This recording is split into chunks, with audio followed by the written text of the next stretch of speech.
Hello friends, welcome back. അപ്പോൾ പുതിയൊരു വീഡിയോയിലോട്ട് എല്ലാവർക്കും സ്വാഗതം. എവിടെയാണെങ്കിലും എസ്പെഷ്യലി നമ്മുടെ വർക്ക് പ്ലേസിൽ നമ്മൾ സൊസൈറ്റി ആയിട്ട് ഇടപെടുമ്പോഴത്തേന് നമ്മൾ പറയുന്ന കാര്യങ്ങൾ മറ്റുള്ളവർ വില കൽപ്പിക്കണം, നമുക്കൊരു പ്രാധാന്യം തരണം. നമ്മുടെ ഗ്രൂപ്പിലാണെങ്കിൽ പോലും നമ്മുടെ ഫ്രണ്ട്സിൻ്റെ ഇടയിലാണെങ്കിൽ പോലും നമ്മൾ പറയുന്ന കാര്യങ്ങൾക്കൊരു പ്രാധാന്യം തരണം എന്ന് ആഗ്രഹിക്കുന്നവരാണ് എല്ലാവരും. നമ്മളെന്നുള്ളൊരു വ്യക്തിയെ ഒരു വില കൽപ്പിച്ച് നമ്മൾ ഇടപെടുന്ന ആളുകളിൽ അല്ലെങ്കിൽ നമ്മളായിരിക്കുന്ന സ്ഥലങ്ങളിൽ നമ്മുടെ വർക്ക് പ്ലേസിൽ എല്ലാവരും നമ്മൾ അങ്ങനെ കാണണമെന്ന് ആഗ്രഹിക്കുന്നവരാണ് എല്ലാവരും. അപ്പം അതിനായിട്ട് നമുക്ക് എന്തൊക്കെ ചെയ്യാം, എന്തൊക്കെ ടിപ്സ് നമുക്ക് അതിൽ വർക്ക് ചെയ്യിപ്പിക്കാം. അതിൻ്റെ റീസൺ ഉണ്ട്. കാരണം പലയിടത്ത് ചെല്ലുമ്പോഴത്തേനും ചിലർ നമ്മളെ യൂട്ടിലൈസ് ചെയ്യാൻ ശ്രമിക്കും. അവർ ഭയങ്കര ഒരു ബോസിനെ പോലെ ആക്ട് ചെയ്ത് നമ്മുടെ അടുത്ത് അത് ചെയ്യണം ഇത് ചെയ്യണം അങ്ങനെ മാൻഡേറ്ററി ആയിട്ട് അങ്ങനെ പറയാൻ ശ്രമിക്കും. അപ്പം നമുക്ക് തിരിച്ചൊന്നും പറയാനൊന്നും അറിയത്തില്ല, നമ്മളിങ്ങനെ ഡിസിഷൻ മേക്ക് ചെയ്യാൻ അറിഞ്ഞുകൂടാത്തവരാണ് എന്ന് അവർക്ക് തോന്നുകയാണെന്നുണ്ടെങ്കിൽ തീർച്ചയായിട്ടും അവർ നമ്മളെ യൂട്ടിലൈസ് ചെയ്യാൻ തുടങ്ങും. അപ്പം അതൊക്കെ എങ്ങനെ അവോയ്ഡ് ചെയ്യാം, അതിനു വേണ്ടിയിട്ട് എങ്ങനെ നമ്മളുടെ ഒരു കമ്മ്യൂണിക്കേഷനും അതൊക്കെ ഒന്ന് ഡെവലപ്പ് ചെയ്ത് കൊണ്ടുവരാം എന്നുള്ളതാണ് ഇന്നത്തെ വീഡിയോയിൽ നമ്മൾ ഷെയർ ചെയ്യാൻ പോകുന്നത്. അപ്പം ഫസ്റ്റ് ആയിട്ട് ഉള്ള ടിപ്പ് എന്ന് വെച്ചാൽ B punctual and be honest. അതായത് നമ്മൾ ജോലിക്ക് പോവുകയാണെന്നുണ്ടെങ്കിലും അല്ലെങ്കിൽ നമ്മുടെ ഒരു ഫ്രണ്ട്സിനെ മീറ്റ് ചെയ്യാൻ പോവുകയാണെങ്കിലും ഒരു ഗ്രൂപ്പിനെ മീറ്റ് ചെയ്യാൻ പോവുകയാണെങ്കിലും മീറ്റിംഗ് എന്താണെങ്കിലും ഓൺ ടൈമിൽ നമ്മൾ എത്താൻ നോക്കുക. ഒരു 5 മിനിറ്റ് നേരത്തെ എത്താൻ പറ്റുമെന്നുണ്ടെങ്കിൽ അത്രയും നല്ലത്. അതല്ല 5 മിനിറ്റ് നേരത്തെ എത്തിയില്ലെങ്കിലും ഓൺ ടൈമിൽ നമ്മൾ പറഞ്ഞ വാക്ക് നമ്മൾ പാലിക്കാൻ ശ്രമിക്കുക. അതാണ് ഒന്നാമത്തെ ഒരു ടിപ്പ് എന്ന് വെച്ചാൽ. അതായത് എതിരെ നിൽക്കുന്ന ആളുടെ സമയത്ത് നമ്മൾ മാനിക്കുന്നു എന്നാണ് ആ ഒരു രീതി കാണിച്ചു കൊടുക്കുന്നത്. അതുകൊണ്ട് തന്നെ ആ റെസ്പെക്റ്റ് നമുക്ക് തിരിച്ചും കിട്ടും. രണ്ടാമത്തെ കാര്യം എന്ന് വെച്ചാൽ ബി ഓണസ്റ്റ്. എല്ലാ കാര്യത്തിലും വിശ്വസ്തരായിരിക്കുക. ഇൻ ദ സെൻസ് ഒഴിവുകഴിവുകളൊന്നും പറയാണ്ട് നമ്മൾ ആ കറക്റ്റ് സമയത്ത് വരുന്നു. നമ്മളെ ഒരു ജോലി ഏൽപ്പിച്ചു കഴിഞ്ഞാൽ നമ്മൾ മുങ്ങുന്നില്ല. ചിലർ കേട്ടിട്ടുണ്ട്, ഇപ്പം ഞാൻ വർക്ക് ചെയ്യുന്ന പ്ലേസിലാണെങ്കിൽ പോലും പണ്ടൊക്കെ ഞാൻ കേട്ടിട്ടുണ്ട്, എന്തെങ്കിലും ഒരു സ്പെഷ്യൽ പണി ഉണ്ടെന്ന് ആ ഡേറ്റിൽ അറിഞ്ഞു കഴിഞ്ഞാൽ ഇൻ കേസ് അവർക്കൊരു വയ്യായിക വന്നിട്ട് ഒരു സിക്ക് വിളിച്ചാൽ പോലും അവരത് പറഞ്ഞുണ്ടാക്കും. അവർക്ക് ആ പണി അന്നത്തെ ദിവസം മാനേജ് ചെയ്യാൻ നമുക്കുള്ള എബിലിറ്റി ഇല്ലാത്തത് കൊണ്ട് ആ പർട്ടിക്കുലർ പേഴ്സൺ അത് സിക്ക് വിളിച്ചതാണെന്ന് വരെ പറഞ്ഞു ഫലിപ്പിക്കാനുള്ള ചാൻസ് ഉണ്ട്. അപ്പം ഏത് പ്രൊഫഷനിലാണെങ്കിലും ഏത് കാര്യത്തിലാണെങ്കിലും ഇപ്പം നിങ്ങൾ പറയുന്ന സമയത്ത് നിങ്ങൾ എന്ത് കാര്യമാണെങ്കിലും അതിനെ ഫേസ് ചെയ്യാൻ റെഡി ആയിട്ടിരിക്കുക. ഓൺ ടൈമിൽ നിങ്ങൾ എത്തുക. എന്തെങ്കിലും കാരണം കൊണ്ട് നിങ്ങൾക്ക് അത് ഭയപ്പെടുന്നു എന്നുണ്ടെന്നുണ്ടെങ്കിൽ നമ്മൾ എന്തിനെയാണോ ഭയപ്പെടുന്നത് അതിനെ നമ്മൾ ഫേസ് ചെയ്യാനായിട്ട് പഠിക്കുമ്പോഴാണ്. അല്ലെങ്കിൽ എത്ര നാൾ നമുക്ക് ഓടി വിളിക്കാൻ പറ്റും? ആ ഒരു സത്യം നിങ്ങൾ മനസ്സിലാക്കുകയാണെന്നുണ്ടെങ്കിൽ, നിങ്ങൾ അഥവാ എസ്പെഷ്യലി ഭയന്നിട്ടാണ് നിങ്ങൾ ആ ജോലി സ്ഥലത്ത് പോകാഞ്ഞത്, അല്ലെങ്കിൽ നിങ്ങൾ ഭയന്നിട്ടാണ് ഒരു സ്പെസിഫിക് സിറ്റുവേഷനിൽ നിങ്ങൾ പോവാതിരുന്നതെന്നുണ്ടെങ്കിൽ നിങ്ങൾ ഒരു കാര്യം ചിന്തിച്ചാൽ മതി. ഏറ്റവും നല്ലൊരു എക്സാമ്പിൾ പറയാം. നമ്മൾ ഒരിടത്ത് വർക്ക് ചെയ്യുന്ന എനിക്ക് അവരുമായിട്ട് ബോസുമായിട്ട് ചേർന്ന് പോകാൻ പറ്റുന്നില്ല, ആളുകളുമായിട്ട് ചേർന്ന് പോകാൻ പറ്റുന്നതെന്ന് പറഞ്ഞിട്ട് 100 ജോലി മാറി കയറുന്നവരുണ്ട്. എവിടെ ചെന്നാലും പറയും ആൾക്കാരൊക്കെ ഇങ്ങനെയാണ്, അവരിങ്ങനെ ബാഡ് കമൻസ് പറയുന്നു, അങ്ങനെയാണ്. അപ്പം എനിക്കും ജോലി സ്ഥലങ്ങളിലൊക്കെ പലയിടത്തും പല രീതിയിൽ, എനിക്ക് മാത്രമല്ല എല്ലാവർക്കും ഉള്ളൊരു കാര്യമാണ്, പല സിറ്റുവേഷൻസിൽ നമ്മൾ ഫേസ് ചെയ്യേണ്ടി വരും. ഒരു കാര്യം നമ്മൾ ചിന്തിച്ചാൽ മതി, ഇതിനെ ഒന്നും കാണാതിരിക്കണമെന്നുണ്ടെങ്കിൽ നമ്മൾ ജോലിക്ക് പോകാണ്ട് വീട്ടിലിരിക്കണം, ഇതിനൊന്നും കാണാണ്ടിരിക്കണമെങ്കിൽ നമ്മൾ സ്കൂളിൽ പോകാണ്ട് വീട്ടിലിരിക്കണം, നമ്മൾ സൊസൈറ്റി ആയിട്ട് ഇടപഴകാണ്ട് നമ്മൾ വീട്ടിലിരിക്കേണ്ടി വരും. അങ്ങനെയാണെങ്കിൽ നമുക്ക് ഒന്നും വരത്തില്ല. ഇതിനെ ഫേസ് ചെയ്യുന്നവർക്ക് ഇതിന്റെ പല സിറ്റുവേഷൻസിനെ നമുക്ക് അഭിമുഖീകരിച്ചേ പറ്റുള്ളൂ. അപ്പം ഒളിച്ചോടാൻ തുടങ്ങിക്കഴിഞ്ഞാൽ ഓടിക്കൊണ്ടേയിരിക്കും. അതുകൊണ്ട് നമ്മൾ ആ സിറ്റുവേഷനെ ഫേസ് ചെയ്യാന്നുള്ളതാണ് രണ്ടാമത്തെ ടിപ്പ്. നമ്മൾ പറയുന്ന കാര്യങ്ങളിലും ചെയ്യുന്ന കാര്യങ്ങളിലും എല്ലാം വിശ്വസ്തരായിട്ടിരിക്കാൻ ശ്രമിക്കുക. അപ്പം തന്നെ നമുക്ക് റെസ്പെക്ട് തരും, മറ്റുള്ളവർ നമ്മളെ അംഗീകരിക്കുകയും ചെയ്യും. നമ്മൾ ചെയ്യുന്ന എല്ലാ കാര്യത്തിലും ഒരു കൺസിസ്റ്റൻസി മെയിൻറ്റെയിൻ ചെയ്യുക. അതായത് നമ്മൾ ഒരു കാര്യം, ഒരു വർക്ക്, ഒരു പർട്ടിക്കുലർ പ്രോജക്റ്റ് നിങ്ങൾ സ്റ്റാർട്ട് ചെയ്തു എന്നുണ്ടെങ്കിൽ ആ സ്റ്റാർട്ട് ചെയ്ത് വെച്ചിട്ട് ഗ്രൂപ്പിലെ ബാക്കി ആളുകളെ കൊണ്ട് അതങ്ങ് ചെയ്യിപ്പിക്കാന്ന് വിചാരിച്ച് അങ്ങനെ ചെയ്യുന്ന ആൾക്കാരും ഉണ്ട്. ചില കാര്യങ്ങൾ അവർ തന്നെ ഉണ്ടാക്കി വെച്ചിട്ട് ബാക്കിയുള്ളവരൊക്കെ അങ്ങ് ആയിക്കോട്ടെ ചെയ്തോട്ടെ എന്ന് പറയുന്ന ആൾക്കാരുണ്ട്. അതിപ്പോൾ വർക്ക് പ്ലേസിലായിക്കോട്ടെ, ഫാമിലിയിലായിക്കോട്ടെ, എവിടെയാണെങ്കിലും നിങ്ങളൊരു കാര്യം ചെയ്തു തുടങ്ങിയെങ്കിൽ അതിൽ കൺസിസ്റ്റൻസി ഉണ്ടാവുക. കണ്ടിന്യൂസ് ആയിട്ട് അത് ചെയ്യുക. അതിൻ്റെ ലക്ഷ്യം, അത് എന്തിലാണോ ചെയ്യുന്ന അവസാനിപ്പിക്കേണ്ടത് ആ ഒരു ലക്ഷ്യം നിങ്ങൾ കാണാനായിട്ടുള്ള കണ്ടിന്യൂറ്റി നിങ്ങൾ മെയിൻറ്റെയിൻ ചെയ്യുക. അത് ചെയ്ത് തീർക്കുക. അത് മറ്റൊരാളുടെ തലയിൽ വെച്ച് മുങ്ങാണ്ടിരിക്കുക. അതാണ്. അങ്ങനെ നിങ്ങൾ അവർ ചെയ്യുമ്പോഴും അവർക്കൊരു വിശ്വാസം ഉണ്ടാവും, അവള് അല്ലെങ്കിൽ അവനത് ഏറ്റെടുത്തിട്ടുണ്ടെങ്കിൽ അവരത് നല്ല ഭംഗിയായിട്ട് അത് ചെയ്തു തീർക്കും. അപ്പൊ അവരുടെ കൂടെ ഒരു ഭാഗം ആവാൻ പറ്റുവാണെന്നുണ്ടെങ്കിൽ അതിന്റെ ക്രെഡിറ്റ് നമുക്കൂടെ കിട്ടും എന്നോർത്ത് ബാക്കി നമ്മുടെ കൂടെ അവരും വർക്ക് ചെയ്യും. അവർക്കും ഒരു എനർജിയാണ് നമ്മൾ കൊടുക്കുന്നത്. അപ്പം നമ്മൾ കൺസിസ്റ്റൻസി മെയിൻറ്റെയിൻ ചെയ്യുക ഇമ്പോർട്ടൻ്റ് ആയിട്ടുള്ളൊരു കാര്യമാണ്. നാലാമത്തെ ഒരു ടിപ്പ് എന്ന് വെച്ചാൽ, നമ്മൾ എന്ത് ചെയ്താലും എന്ത് ആക്ഷൻ നമ്മൾ എടുത്താലും അത് എന്തിനു ചെയ്തു അതിന്റെ സ്പെസിഫിക് റീസൺ അത് കൊടുക്കാൻ നമ്മൾ എപ്പോഴും ഏബിൾ ആയിരിക്കണം.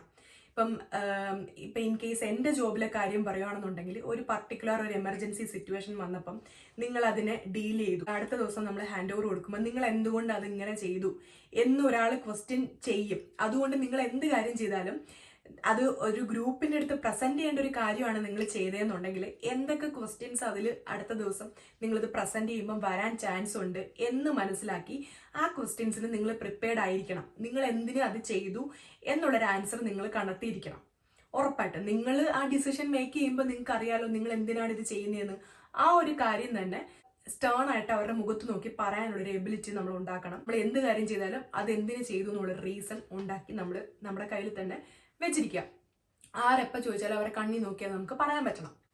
പിന്നെ നമ്മുടെ പർട്ടിക്കുലർ ഫീൽഡ് എന്താണോ അതിൽ നമ്മൾ മോറായിട്ട് എന്തെങ്കിലും പഠിക്കാനുള്ള ചാൻസ് നിങ്ങൾക്ക് കിട്ടുവാണെന്നുണ്ടെങ്കിൽ, ഇപ്പം ഞങ്ങൾക്കാണെന്നുണ്ടെങ്കിൽ അതിൽ ഇമ്പോർട്ടൻ്റ് ആയിട്ടും മാൻഡേറ്ററി ആയിട്ടും ഇയർലി ഞങ്ങൾക്ക് കോഴ്സുകളുണ്ട്. ആ കോഴ്സുകൾ ഒരു വർഷം കഴിയുമ്പം അല്ലെങ്കിൽ ഇത്ര പർട്ടിക്കുലർ പീരീഡ് ഒരു 5 വർഷം അല്ലെങ്കിൽ 3 വർഷം അതെല്ലാം ഓരോ വർഷം അതിൻ്റെ എക്സ്പയറി ഡേറ്റ് കഴിയുമ്പം നമ്മൾ വീണ്ടും അത് പുതുക്കിക്കൊണ്ടിരിക്കണം. അപ്പം തുടക്കത്തിലൊക്കെ നമ്മൾ ചെയ്യുന്ന എങ്ങനെയെങ്കിലും അത് സർട്ടിഫിക്കറ്റ് സബ്മിറ്റ് ചെയ്യണമെന്ന് ഓർത്തിട്ട് ഈ വീഡിയോ ഒക്കെ പ്ലേ ചെയ്ത് വെച്ചിട്ട് നമ്മൾ തനി ആൻസർ ഒക്കെ കൊടുത്ത് അങ്ങനെ ചെയ്യും. പക്ഷെ പിന്നീട് ഇന്റർവെൻഷൻ ഇംപ്ലിമെന്റ് ചെയ്യേണ്ട ഒരു സാഹചര്യം നമ്മുടെ ക്ലിനിക്കൽ സെറ്റിങ്ങിൽ അല്ലെങ്കിൽ നിങ്ങൾ പഠിക്കുന്ന ഒരു കാര്യം നിങ്ങൾ സ്കൂളിലോ അല്ലെങ്കിൽ കോളേജിലോ നിങ്ങളൊരു പ്രൊഫഷണൽ കോഴ്സ് പഠിക്കുകയാണെങ്കിൽ അവിടെ നിങ്ങൾ പഠിച്ച പല കാര്യങ്ങളും നിങ്ങളുടെ ലൈഫിൽ എപ്പോഴെങ്കിലും നിങ്ങൾക്ക് അപ്ലൈ ചെയ്യേണ്ട ഒരു സാഹചര്യം വരും. ആ സാഹചര്യം വരുന്ന സമയത്ത് നമ്മൾ പണ്ട് പറയത്തില്ലേ, പല സാറുമാർ പറഞ്ഞു തന്നിട്ടുണ്ട്, അറിവ് നേടാൻ വേണ്ടി പഠിക്കുക എന്നുള്ളത്. അതായത് നിങ്ങൾ എന്തെങ്കിലും ഒരു കാര്യം പഠിക്കുമ്പോൾ ആ ആൻസർ ഷീറ്റിലോട്ട് എഴുതാൻ വേണ്ടി മാത്രമല്ല പഠിക്കേണ്ടത്, അത് നമ്മുടെ ലൈഫിൽ ഇംപ്ലിമെന്റ് ചെയ്യുവാൻ നമുക്ക് എപ്പോഴെങ്കിലും വരുവാണെന്നുണ്ടെങ്കിൽ അത്, അല്ലെങ്കിൽ നാളെ എപ്പോഴെങ്കിലും അതിനെക്കുറിച്ചൊന്ന് പറയാനൊരു സാഹചര്യം വരുവാണെന്നുണ്ടെങ്കിൽ അതിങ്ങനെ പറഞ്ഞു കൊടുക്കാൻ പറ്റണം, മറ്റുള്ളവരും അത് കേട്ടിരിക്കണം, ഇതൊക്കെ പഠിക്കുന്നുണ്ടായിരുന്നല്ലോ എന്ന്. അപ്പം അത് നമുക്ക് തന്നെ ഒരു കോൺഫിഡൻസ് തരും, മറ്റുള്ളവരുടെ ഇടയിൽ നമുക്കൊരു അംഗീകാരവും കിട്ടും. അപ്പം നമ്മൾ ഏത് പ്രൊഫഷൻ ആണെങ്കിൽ പോലും കണ്ടിന്യൂസ്ലി നിങ്ങളുടെ ഒരു ഗ്രാജുവേഷൻ എല്ലാം കഴിഞ്ഞെങ്കിൽ പോലും ഒരു കോഴ്സ് എടുത്ത് ഓൺലൈൻ കോഴ്സ് എടുത്ത് പഠിക്കണം എന്നല്ല ഞാൻ പറഞ്ഞത്. ഈവൻ നിങ്ങൾക്ക് പഴയ ടെക്സ്റ്റ് ബുക്കുകളാണെങ്കിലും വീട്ടിൽ കൊണ്ടുവച്ചിരുന്ന് അത് പൊടി തട്ടി അതൊക്കെ ഒന്ന് പൊടി തട്ടി എടുത്ത് വായിക്കാം. അതല്ലെന്നുണ്ടെങ്കിൽ ജേർണൽസ് ഒക്കെ നിങ്ങൾക്ക് വായിക്കാം. അങ്ങനെ ഏതാണോ നിങ്ങളുടെ ഫീൽഡ് അതിനനുസരിച്ചിട്ടുള്ള ഒരു എഡ്യൂക്കേഷൻ നിങ്ങൾ കണ്ടിന്യൂസ്ലി നിങ്ങൾ അതിനെ ഇങ്ങനെ പഠിച്ചുകൊണ്ടേയിരിക്കണം, അതിനെക്കുറിച്ച് ഇങ്ങനെ വായിച്ച് പഠിച്ചുകൊണ്ടേയിരിക്കണം. അപ്പം അത് നിങ്ങൾക്കൊരു അംഗീകാരം നിങ്ങളുടെ വർക്ക് പ്ലേസിൽ അല്ലെങ്കിൽ നിങ്ങളായിരിക്കുന്ന സ്ഥലങ്ങളിൽ നിങ്ങൾക്കത് കിട്ടും. പിന്നെ അടുത്തൊരു കാര്യം എന്ന് വെച്ചാൽ, നിങ്ങൾ പറയുന്ന എന്താണെങ്കിലും എതിരെ ഇരിക്കുന്ന ആളുടെ കണ്ണിൽ നോക്കി കോൺഫിഡൻ്റ് ആയിട്ട് നിങ്ങൾ സംസാരിക്കണം. അത് എന്താണെങ്കിലും നമ്മുടെ ഉള്ളിലുള്ള കോൺഫിഡൻസ് എതിരെ നിൽക്കുന്ന ആൾക്ക് നമ്മുടെ കണ്ണിലൂടെ കാണാൻ പറ്റണം, തീ പറക്കുന്ന പോലെ. നിങ്ങളുടെ ഭാഗത്തൊരു മിസ്റ്റേക്ക് ഉണ്ടെങ്കിൽ പോലും ആ ഒരു കോൺഫിഡൻ്റ് ആയിട്ട് അവരുടെ കണ്ണിൽ നോക്കി നിങ്ങൾക്ക് സംസാരിക്കാൻ പറ്റണം. എസ്പെഷ്യലി ഞാൻ പറയട്ടെ, നമ്മൾ ഈ ഫോറിൻ കൺട്രീസിലൊക്കെ വന്ന് വർക്ക് ചെയ്യുമ്പം നമ്മൾ ഇമിഗ്രൻസ് ആണ്. ഇപ്പം ഇവിടുത്തെ രാജ്യക്കാരല്ലെങ്കിൽ പോലും, ഇവിടുത്തെ രാജ്യക്കാർ കുറെ കൂടെ പൊളൈറ്റ് ആണ് കേട്ടോ. പക്ഷെ നമ്മുടെ കൂട്ടത്തിൽ തന്നെ നമ്മുടെ രാജ്യത്തു നിന്നും നമ്മുടെ നാട്ടിൽ നിന്ന് തന്നെ വരുന്ന ആൾക്കാരുണ്ടാവും. ഇവിടെ അല്ലാതെ നമ്മുടെ നാട്ടിൽ നിന്നും അല്ലാതെ വേറെ രാജ്യത്തു നിന്ന് വരുന്ന ആൾക്കാരുണ്ടാവും. അപ്പം ഇവരൊക്കെ തന്നെ പരസ്പരം ഭയങ്കര കോമ്പറ്റീഷൻ ആയിരിക്കും. ഈ വർക്ക് പ്ലേസിൽ തന്നെ ഉള്ളിൽ പൊളിറ്റിക്സ് ഉണ്ടായിരിക്കും. അതർ ദാൻ പ്രൊഫഷണൽ തിങ്സ് നമ്മൾ ഇതുപോലുള്ള പല കോൺഫ്ലിക്ട്സുകളും നമ്മൾ നേരിടേണ്ടി വരും. അതിനെയൊക്കെ ഫേസ് ചെയ്ത് മുന്നോട്ട് പോകേണ്ട ഒരു സാഹചര്യം വരും. അപ്പോൾ അന്നേരം നമ്മൾ കോൺഫിഡൻ്റ് ആയിരിക്കണം. ഡിഫറെൻറ്റ് ഭാഷകൾ സംസാരിക്കുന്ന പല ആളുകളുടെ കൂടെ നമ്മൾ ഇടപഴകുമ്പോൾ നമുക്ക് ആ കോൺഫിഡൻറ്റ് ലെവൽ ഇല്ല എന്നുണ്ടെങ്കിൽ നമുക്ക് ഒരിക്കലും അവരുടെ കൂട്ടത്തിൽ വർക്ക് ചെയ്ത് പോകാൻ പറ്റത്തില്ല. ഫൈനലി ചിലപ്പം റെസിഗ്നേഷൻ വരെ വെച്ചിട്ട് നമ്മൾ വീട്ടിൽ വന്ന് ഇരിക്കേണ്ട ഒരു അവസ്ഥ വരും. അതുകൊണ്ട് നമ്മൾ കോൺഫിഡൻ്റ് ആയിട്ട് പഠിക്കേണ്ട കാര്യങ്ങൾ ഡെയിലി പഠിക്കുന്നുണ്ട്, നമ്മൾ കോൺഫിഡൻ്റ് ആയിട്ട് ആളുകളെടുത്ത് സംസാരിക്കുന്നുണ്ട്, നമ്മുടെ കാര്യം നോക്കി നമ്മുടെ ജോലി പെർഫെക്റ്റ് ആയിട്ട് നമ്മുടെ അന്നത്തെ ദിവസത്തെ ഡ്യൂട്ടി അനുസരിച്ച് നമ്മൾ പെർഫെക്റ്റ് ആയിട്ട് ചെയ്യുന്നുണ്ടെങ്കിൽ നമുക്ക് ആരെയും ഭയക്കേണ്ട കാര്യമില്ല. അങ്ങനെ ഭയക്കാത്തതുകൊണ്ട് നമ്മൾ ചെയ്യുന്ന കാര്യങ്ങൾ പെർഫെക്റ്റ് ആയിട്ട് ചെയ്തു നമുക്കൊരു ഉറപ്പുണ്ടെങ്കിൽ നമുക്ക് തീർച്ചയായിട്ടും അവരുടെ അടുത്ത് കോൺഫിഡൻ്റ് ആയിട്ട് സംസാരിക്കാനും പറ്റും. അപ്പം അതാണ് അടുത്തൊരു ടിപ്പ് എന്ന് വെച്ചാൽ, അപ്പം നിങ്ങൾക്ക് ഓട്ടോമാറ്റിക്കലി അംഗീകാരം നിങ്ങൾക്ക് കിട്ടിക്കോളും. അവസാനത്തെ നല്ല അടിപൊളി ഒരു ടിപ്പ്, അതായത് ചില ആൾക്കാരെ നിങ്ങൾ കണ്ടിട്ടുണ്ടാവുമായിരിക്കുമല്ലോ. നിങ്ങളുടെ വർക്ക് പ്ലേസിൽ നിങ്ങളുടെ സെയിം പൊസിഷനിലുള്ളവരായിരിക്കാം, അല്ലെങ്കിൽ നിങ്ങളുടെ കൂട്ടുകാരായിരിക്കാം, നിങ്ങൾ എവിടെയെങ്കിലും കണ്ട ചില ആൾക്കാരായിരിക്കും. അവർക്കൊരു ലീഡർഷിപ്പ് ക്വാളിറ്റി ഉണ്ടായിരിക്കും. അതായത് ഒരു ഗ്രൂപ്പ് ഓഫ് പീപ്പിൾ എല്ലാവരും സെയിം പൊസിഷനാണ്, പക്ഷെ ടീം വർക്കായിട്ട് ചെയ്താലേ കാര്യങ്ങൾ നടന്നു പോവുള്ളൂ എന്നുള്ളൊരു സാഹചര്യത്തിൽ ഒരാൾ ഇനിഷ്യേറ്റീവ് എടുത്ത് അവർ ഡെലിഗേറ്റ് ചെയ്ത് കൊടുക്കും ആ ജോബ് മറ്റുള്ളവർക്ക്. ഇന്ന ആൾ ഇത് ചെയ്യണം അത് ചെയ്യണം എന്നൊക്കെ പറയുമ്പം ആ ആളുടെ വാക്കിനൊരു പവറുണ്ട്. ആ ഒരു പവർ ഉള്ളത് കൊണ്ട് തന്നെ ബാക്കിയുള്ള ആളുകൾ അത് ഫോളോ ചെയ്യും. നമ്മൾ ക്ലാസ്സിൽ തന്നെ ആയിരിക്കുമ്പോഴും കാണുമായിരിക്കും, നല്ല പഠിക്കാനും നല്ല കഴിവൊക്കെ ഉള്ള പിള്ളേരായിരിക്കും. പക്ഷെ അവർക്ക് ഇങ്ങനെ സോഷ്യലി ഇങ്ങനെ മറ്റുള്ളവരുടെ അടുത്ത് ഇങ്ങനെ പറയാനോ അവരെ കണ്ണി നോക്കി സംസാരിക്കാനും ഒക്കെ ഭയമുള്ളവരായിരിക്കും. പക്ഷെ ഇതൊന്നും ഇല്ലെങ്കിലും നല്ല കമ്മ്യൂണിക്കേഷൻ സ്കില്ലുള്ള ആൾക്കാരുണ്ട്. അവർക്ക് ഈ പ്രത്യേകിച്ച് ഈ കഴിവുകളൊന്നും ഇല്ലെന്നുണ്ടെങ്കിലും അവരിങ്ങനെ ആളുകളെ കൺട്രോൾ ചെയ്യാനും അതുവഴി കാര്യങ്ങളൊക്കെ നല്ല ഭംഗിയായിട്ട് കൊണ്ടുപോകാനുള്ള ഒരു എബിലിറ്റി അവർക്ക് ഉണ്ടാവുമായിരിക്കും. അപ്പം ഇങ്ങനത്തെ ഒരു ക്വാളിറ്റി നമുക്ക് എസ്പെഷ്യലി നമ്മൾ പഠിത്തമൊക്കെ കഴിഞ്ഞ് നമ്മൾ വർക്ക് ചെയ്യാൻ പോകണമെങ്കിൽ, അങ്ങനെ പഠിക്കുന്ന സമയത്ത് ക്ലാസ്സിൽ 40-45 പിള്ളേരുണ്ട്, നമുക്ക് ഹൈഡ് ചെയ്യാൻ ഒരുപാട് സ്ഥലങ്ങളുണ്ട്. ചിലപ്പോൾ ഒരു ഗ്രൂപ്പിൽ എന്തെങ്കിലും ഒരു കാര്യം വന്നു കഴിഞ്ഞാൽ എപ്പോഴും ആ ഗ്രൂപ്പിലുള്ള ഒരു ഇത് കണക്കൊരു ഇച്ചിരി ഹൈ ആയിട്ടുള്ള ആളുകൾ ആ ഗ്രൂപ്പിലെ പ്രസന്റേഷനൊക്കെ നടത്തിക്കോളും. പക്ഷെ നമ്മൾ വർക്ക് പ്ലേസിലോട്ട് വന്നു കഴിഞ്ഞാൽ അവിടെ നമ്മുടെ ജോലി നമ്മൾ ചെയ്തേ പറ്റുള്ളൂ. അന്ന് നമ്മളെ പ്രൊട്ടക്ട് ചെയ്യാനായിട്ട് വേറെ ആരും വരത്തില്ല. അപ്പം നമുക്ക് ഇങ്ങനെയുള്ളൊരു എബിലിറ്റി നിങ്ങൾക്കൊന്ന് വളർത്തിക്കൊണ്ട് വരാൻ പറ്റുവാണെന്നുണ്ടെങ്കിൽ അത് നിങ്ങളെ ഭയങ്കരമായിട്ട് ഹെൽപ്പ് ചെയ്യും. എസ്പെഷ്യലി നിങ്ങളുടെ ജോബിൽ വേറെ സ്ഥലങ്ങളിൽ പോകുമ്പോഴത്തേന് ഒക്കെ നിങ്ങൾക്ക് ഭയങ്കരമായിട്ട് ഹെൽപ്പ് ആവാൻ പോകുന്നത്. അപ്പോൾ അതിനായിട്ടുള്ളൊരു ഇമ്പോർട്ടൻറ്റ് ടിപ്പ് എന്ന് വെച്ചാൽ, നിങ്ങളുടെ ബോസ് നിങ്ങളുടെ ഓഫീസിൽ എപ്പോഴും ഉണ്ടാവുമായിരിക്കുമല്ലോ. ഞാൻ വർക്ക് ചെയ്യുന്നത് ഒരു കമ്മ്യൂണിറ്റി സർവീസിലാണ്. അപ്പോൾ അവിടെ എൻ്റെ ഹയർ എന്ന് വെച്ചാൽ ഞങ്ങളുടെ CNM ആണുള്ളത്. 4 ദിവസങ്ങളിലും ഡ്യൂട്ടിയിലുണ്ടാവുമായിരിക്കും. എസ്പെഷ്യലി ഞാൻ ഈ ജോലിയിലോട്ട് വന്നു കഴിഞ്ഞപ്പോഴാണ് കേട്ടോ, അവർ ഐറിഷ് ആണ്. അവർ സംസാരിക്കുന്നത്, അവരുടെ ബോഡി ലാംഗ്വേജ്, അവർ യൂസ് ചെയ്യുന്ന വേർഡ്സ്, ഇതൊക്കെ ഞാനിങ്ങനെ ശ്രദ്ധിക്കാൻ തുടങ്ങി. ഡ്യൂട്ടിയിലില്ലാത്ത സമയത്തിൽ നമ്മൾ കമ്മ്യൂണിക്കേറ്റ് ചെയ്യുന്നത് ഇമെയിൽ ത്രൂ ആയിരിക്കും. അപ്പം അവരുടെ പല പല കാര്യങ്ങളും ഞാൻ നോട്ടീസ് ചെയ്തു. ഒരു ബോസ് ലെവലിൽ നമ്മൾ സംസാരിക്കാനും നമ്മുടെ ആറ്റിറ്റ്യൂഡും ബോഡി ലാംഗ്വേജും ഒക്കെ നമ്മൾ മെയിൻറ്റെയിൻ ചെയ്യണം. മറ്റുള്ളവരെ ഇങ്ങനെ കൺട്രോൾ ചെയ്യാൻ വേണ്ടിയിട്ടല്ല ഞാൻ ഉദ്ദേശിച്ചത്, പക്ഷേ നമ്മൾക്ക് ഒരു രീതിയിൽ വേണം നിങ്ങൾ നടക്കാനും ആക്ട് ചെയ്യാനും. ആ ഒരു കോൺഫിഡൻസ് നിങ്ങളുടെ സംസാരത്തിലും വേണം.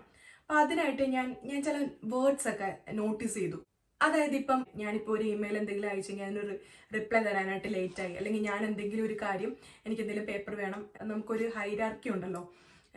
എൻ്റെ തൊട്ട് മേളിൽ ആരാണോ അവരുടെ അടുത്താണ് ഞാൻ ചോദിക്കേണ്ടത്. ഡയറക്റ്റ് ഞാൻ പോയി തലപ്പത്തല്ല ചോദിക്കേണ്ടത്. അങ്ങനെ ഓരോ ലെവലുണ്ടല്ലോ. അവിടുത്തെ എല്ലാ എംപ്ലോയീസിനും എന്തെങ്കിലും ആവശ്യമുണ്ടെങ്കിൽ CNMനോടാണ് ചോദിക്കേണ്ടത്. ക്ലിനിക്കൽ നഴ്സ് മാനേജർ പുള്ളിക്കാരിയാണ് ഹയർ അതോറിറ്റിയിലോട്ട് അല്ലെങ്കിൽ കോൺടാക്ട് ചെയ്ത് ഇമെയിൽ അയച്ച് നമുക്ക് വേണ്ടുന്ന റിപ്ലൈ മേടിച്ച് തരുന്നത്. അപ്പം ഞാനൊരു ഇമെയിൽ അയച്ചതിന് പുള്ളിക്കാരി കുറച്ച് ലേറ്റ് ആയിട്ടാണ് റിപ്ലൈ തരുന്നുണ്ടെങ്കിൽ നമ്മളാണെങ്കിൽ എന്ത് ചെയ്യും?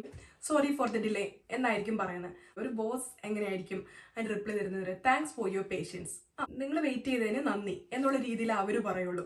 സോറി ഫോർ ദ ഡിലേ എന്ന് പറയത്തില്ല. സോറി പറയുന്ന ഒരു മോശം വാക്കാണെന്നല്ല പറയുന്നത്, പക്ഷെ ഒരു ബോസ് അങ്ങനെയാ സംസാരിക്കുന്നത്. നിങ്ങളുടെ പേഷ്യൻസിന് ഞാൻ നന്ദി പറയുന്നു.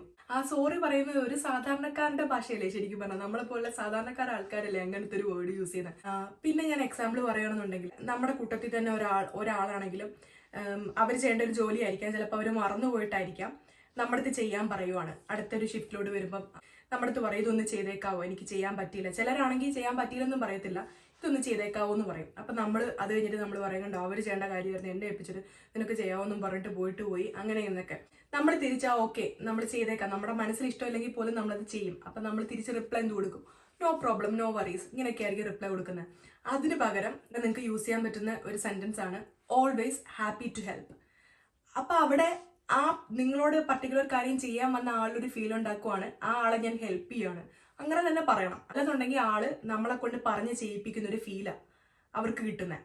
തിരിച്ച് നമ്മൾ ഇങ്ങനെ പറയുമ്പം ഇതെന്റെ ജോലിയല്ല, നിന്റെ ജോലി ആയിരുന്നു, അത് ഞാൻ നിന്നെ സഹായിക്കുവാണ് എന്നൊരു ബോധമാണ് അയാളിൽ ഉണർത്തുന്നത്. അപ്പൊ അത് നല്ലൊരു കാര്യമായിരിക്കും. ഇതൊന്നും പണ്ട് എനിക്ക് അറിഞ്ഞുകൂടായിരുന്നു കേട്ടോ. നമ്മുടെ സർക്കിൾ എപ്പോഴും വലിയ വലിയ കാര്യങ്ങൾ ചിന്തിക്കുകയും വലിയ കാര്യങ്ങൾ പറയുകയും ചെയ്യുന്ന ആളുകളുടെ അടുത്ത് കൂട്ടുകൂടാനും അവരുമായിട്ട് ടൈം സ്പെൻഡ് ചെയ്യാനും നമ്മൾ ശ്രമിച്ചു തുടങ്ങുമ്പോഴത്തേന് പല കാര്യങ്ങളും അവരിൽ നിന്ന് നമുക്ക് പഠിച്ചെടുക്കാൻ പറ്റും.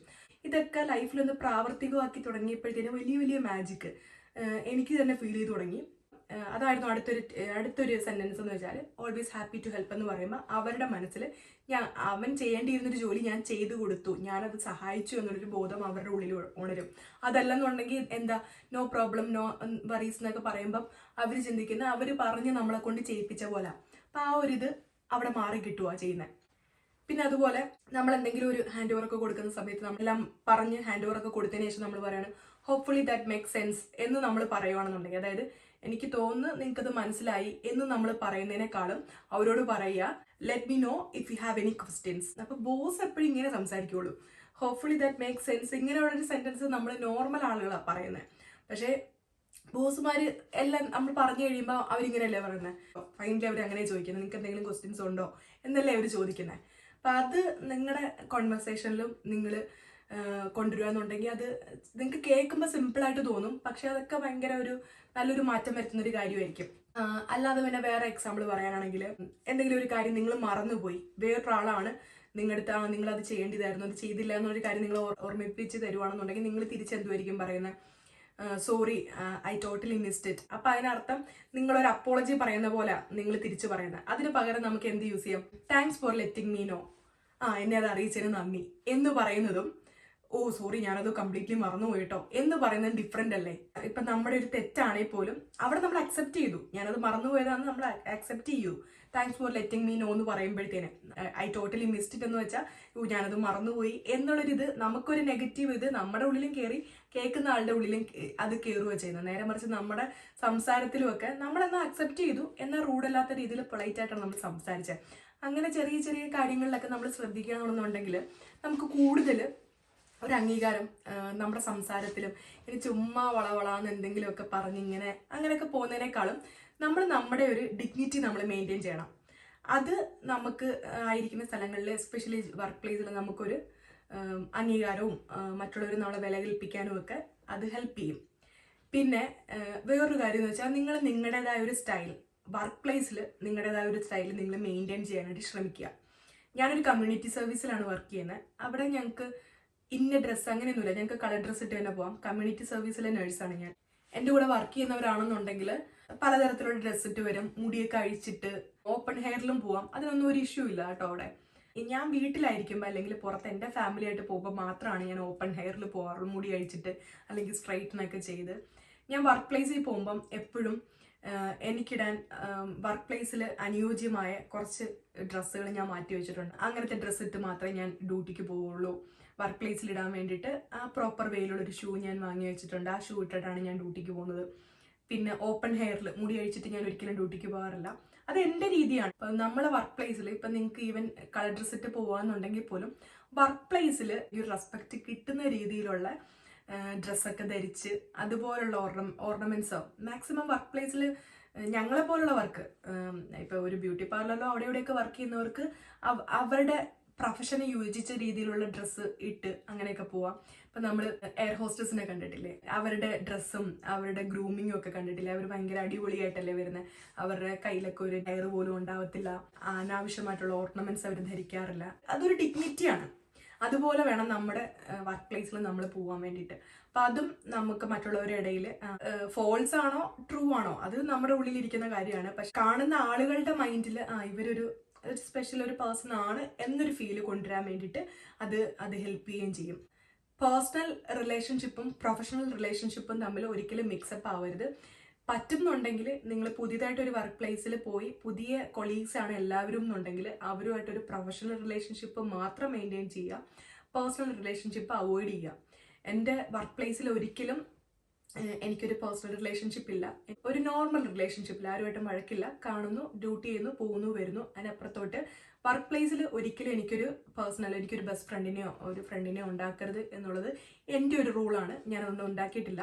എൻ്റെ വർക്ക് പ്ലേസിൽ ഞാൻ അവിടുന്ന് ഡ്യൂട്ടി കഴിഞ്ഞ് ഇറങ്ങിക്കഴിഞ്ഞാൽ എൻ്റെ വർക്ക് പ്ലേസിൽ ഞാനോട്ട് ഒരു ബന്ധമില്ല. അടുത്ത ദിവസം ഞാൻ ഡ്യൂട്ടിക്ക് പോകുന്നിടം വരെ. ഇപ്പം അതേ എനിക്ക് ഡ്യൂട്ടി കഴിഞ്ഞു, ഇപ്പം 5 ദിവസം എനിക്ക് ഓഫ്. ഈ 5 ദിവസം ഞാൻ അവിടത്തെ കുറിച്ച് ചിന്തിക്കത്ത പോലുമില്ല. അപ്പം അത് നമ്മുടെ പീസ്ഫുള്ളി ഒരു നല്ലൊരു ഫാമിലി ലൈഫ് ലീഡ് ചെയ്യാനും നമ്മളെ അത് ഹെൽപ്പ് ചെയ്യും. അപ്പം ഇതൊക്കെയായിരുന്നു ഇന്നത്തെ നമ്മുടെ. ഇഷ്ടപ്പെട്ടിട്ടുണ്ടെന്നുണ്ടെങ്കിൽ ലൈക്ക് ചെയ്യുക. നിങ്ങൾക്ക് എന്തെങ്കിലും പോയിന്റ്സ് ഉണ്ടെന്നുണ്ടെങ്കിൽ അതും കൂടെ എനിക്കൊന്ന് കമൻറ്റായിട്ട് അറിയിക്കുകയാണെങ്കിൽ എന്നുണ്ടെങ്കിൽ എനിക്കും അത് പഠിക്കാം. പിന്നെ ഇതിൽ ഞാൻ പറഞ്ഞ കാര്യങ്ങളിൽ എന്തെങ്കിലും നിങ്ങൾക്ക് ഇഷ്ടപ്പെടാവുകയുണ്ട്, അത് തെറ്റാണെന്ന് നിങ്ങൾക്ക് തോന്നുന്നുണ്ടെങ്കിൽ തീർച്ചയായിട്ടും അതും നിങ്ങൾക്ക് പറയാം. എല്ലാത്തരം കമൻസും സ്വീകരിക്കുക, റിപ്ലൈ കൊടുക്കുന്ന ഒരാളാണ് ഞാൻ, അത് നിങ്ങൾക്കറിയായിരിക്കും. അപ്പം ഇനി നല്ല അടിപൊളി വീഡിയോ ആയിട്ട് നമുക്ക് കാണാം. അതുവരേക്കും ടാറ്റ, ബൈ ബൈ.